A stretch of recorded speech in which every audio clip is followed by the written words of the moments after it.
பண்ணி எரிஞ்சிடலாமோ ஃபீல் ஆச்சு சார். ஒரு கேவலமா நடிக்கிறான்னு சொன்னீங்க, அது எப்படி?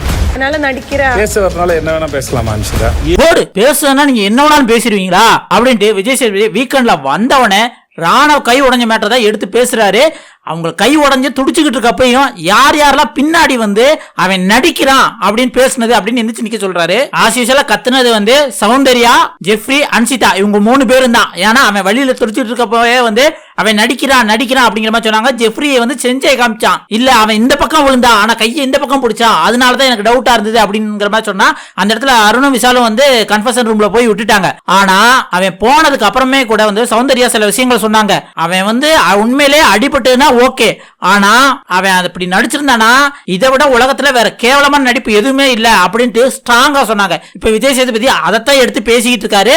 எப்பயும் போல சௌந்தர்யாவுக்கு ரோஸ்டும் விடுறாரு. அதான் சௌந்தர்யா அந்த இடத்துல சொல்றாங்க, சார் இந்த வீட்டுல வந்து நான் வந்து தெரியணும்ட்டு பயங்கரமா சொல்லுவான், அதனால இப்படி கீழே விழுந்தவனே அவனுக்கு அடிபட்டது வந்து பொய்யா இருக்கும், அந்த தெரியறது கூட வந்து செஞ்சிருப்பான் அப்படிங்கிற எண்ணத்துலதான் நான் சொன்னேன் அப்படிங்கிற மாதிரி சௌந்தர்யா சொல்லிடுறாங்க.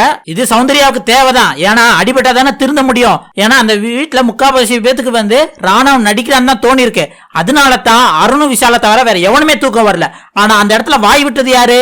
சௌந்தர்யாவும் அன்சிதாவும் ஜெஃப்ரியும் தான். அவங்க 3 பேர் தான் இப்ப மாட்டிக்கிட்டாங்க. அதுக்கப்புறம் வேற இன்னொரு மேட்டர் என்ன எடுக்காரு அப்படின்னு பாத்தீங்கன்னா, அன்சிதா வந்து ஜாக்லினை வந்து நடிக்கிறா அப்படிங்கிற மாதிரி வந்து கத்துவாங்க.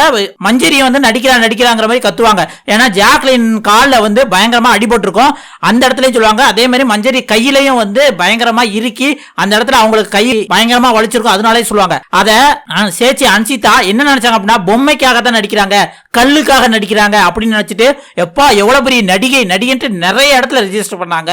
அதைத்தான் விஜய் சேதுபதி இந்த இடத்துல கேட்கிறாரு, சார் இந்த மாதிரி பல டைம் ஆக்ட் பண்ணி அந்த கல்லை எடுத்துட்டு போயிருவாங்க சார், அதனால தான் நான் வந்து அப்படி சொன்னேன் அப்படிங்கிற மாதிரி சொல்றாங்க. அதுக்கு Vijay Sethupathi, angel versus devil டாஸ்க்ல நீங்க ஏஞ்சல்ஸ்னா ஒரு அளவுக்கு தான் இருப்பீங்க அப்படின்ட்டு எவ்வளவு அன்பா இருந்தீங்க, அது இப்ப எங்க போச்சு அப்படின்னு கேக்குறாங்க. அதுக்கு அன்சிதாட்ட பதில் இல்ல.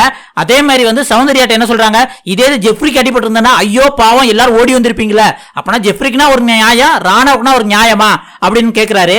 ஆனா இந்த இடத்துல ராணவ் வந்து வீட்டுக்குள்ள மட்டும் இல்ல, வெளியில இருக்கவங்க பல பேத்துக்கும் வந்து ஆக்ட் பண்ற மாதிரி தான் இருந்தது. ஏன் அப்படின்னம்னா, அவன் அடிபட்டப்போ கூட வந்து சரி ஏதோ அடிபட்டுருச்சு அப்படின்னு விட்டுட்டான். ஆனா அடுத்த 2 நாள் அவன் பண்ண செயல் இருக்கு, எல்லா இடத்துலயுமே கையை பயங்கரமா அசைக்கிறான், அவன் பாட்டுல ஜாலியா பேசுறான், எந்த இடத்துலயுமே வலி இருக்காத மாதிரியே காமிச்சுக்கிறான். அதுவும் முக்கியமா நைட் பெட்ல இருக்கையில அசால்ட்ட கையை தூக்கி அந்த பக்கம் போடுற இந்த பக்கம் போட்டு படுக்கிறான், அப்பயும் வலி எது மாதிரி தெரியல. இன்னொன்னு என்ன அப்படின்னம்னா, அங்க எல்லாருமே சீரியஸா விளாண்டுட்டு இருக்கையில ராணவ் கமெண்ட்ரி கொடுக்குறேங்கிற பேர்ல பயங்கர இரிட்டேட் பண்ணிக்கிறாப்ல. அதனால தான் இப்ப மக்களுக்கு என்ன சொல்ல, ஒருவேளை அவன் ஆக்ட் பண்றானோ அப்படிங்கிற மாதிரி நம்மளுக்கு தோணுது. இது வந்து அந்த ஹவுஸ்மேட்ஸ்ல இருக்கவங்களுக்கு அப்பவே தோணி இருக்கலாம். ஆனா அதுல சௌந்தர்யா, அன்சிதா, ஜெஃப்ரி செஞ்ச தப்பு என்ன தெரியுமா, வெளியில சொல்லிட்டாங்க, மத்த ஹவுஸ்மேட்ஸ் சொல்லல, அவ்வளவுதான். இந்த வாரம் பிக் பாஸ் வீட்டை விட்டு வெளியே போனது வந்து ரஞ்சித் சார் தாங்க. கிட்டத்தட்ட 75 நாள் எப்படி வந்து மனுஷன் விளையாடாம தப்பிச்சு வந்தாருன்னே தெரியல. ஆனா இந்த வாரம் நல்லா மாட்டிக்கிட்டாரு, பிக் பாஸ் விட்டு வெளியே போயிட்டாருங்க. இதை பத்தி நீங்க என்ன நினைக்கிறீங்க அப்படிங்கறத மறக்காம கமெண்ட்ல சொல்லுங்க.